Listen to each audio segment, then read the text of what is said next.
Bienvenue, chers amis de la communauté d'études quotidiennes de la Bible. Aujourd'hui, nous allons partager avec vous la méditation quotidienne au féminin tirée du livre Vertueuse, écrit par Monica Diaz ce jeudi 9 mai 2024, ayant pour titre « Une pincée de sel ».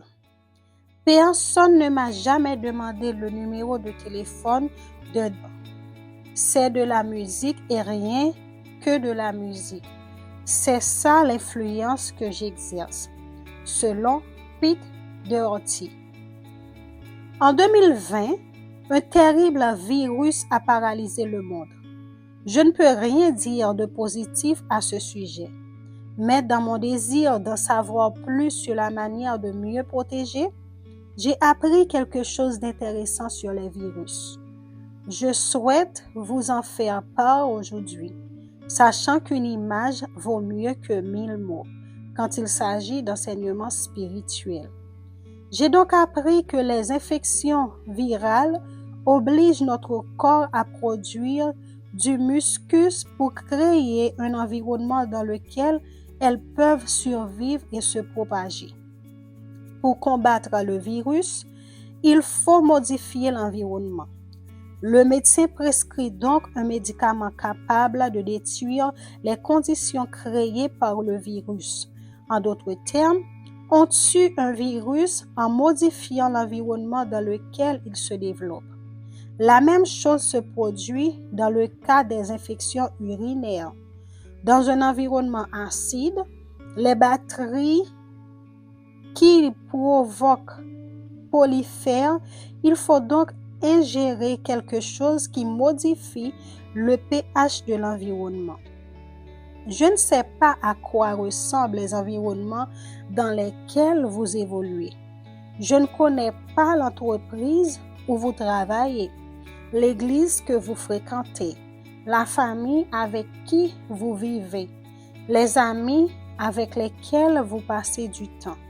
Mais je connais suffisamment l'humanité pour savoir que divers virus prolifèrent au sein de chacun d'eux. Ragots, mensonges, manipulations, envie, désaccords, etc. Vous avez deux options.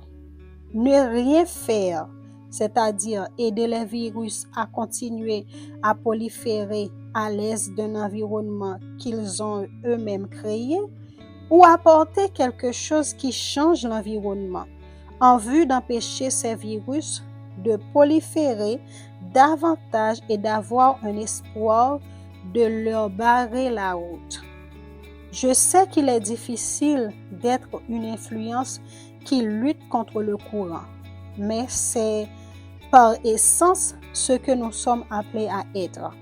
Le sel de la terre, la lumière du monde, le remède qui modifie le pH et l'environnement.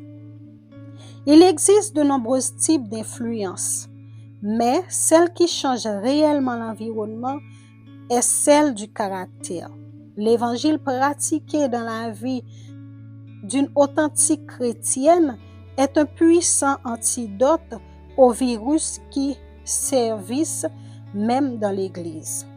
Les mots sont superflus si notre caractère n'apporte pas cette pincée de sel qui fait fondre avec l'attrait de l'humilité la glace qui s'installe dans les cœurs cyniques et endurcis. Il n'y a qu'un seul moyen de détruire les conditions créées par le péché, en intégrant dans notre caractère l'antivirus de la foi simple qui agit par amour. Quelle influence exercez-vous? Jésus-Christ a été la plus grande influence pour le bien, la santé et le bonheur que ce monde ait jamais connu. Se tourner vers lui chaque matin est le premier pas à faire pour être une pincée de sel qui contrebalancera le mauvais goût d'un environnement où prolifèrent les virus. C'est vous qui êtes le sel du monde. Mais si le sel perd son goût, il n'est plus bon à rien. Matthieu 5, le verset 13. Nous vous souhaitons une agréable journée. Au revoir.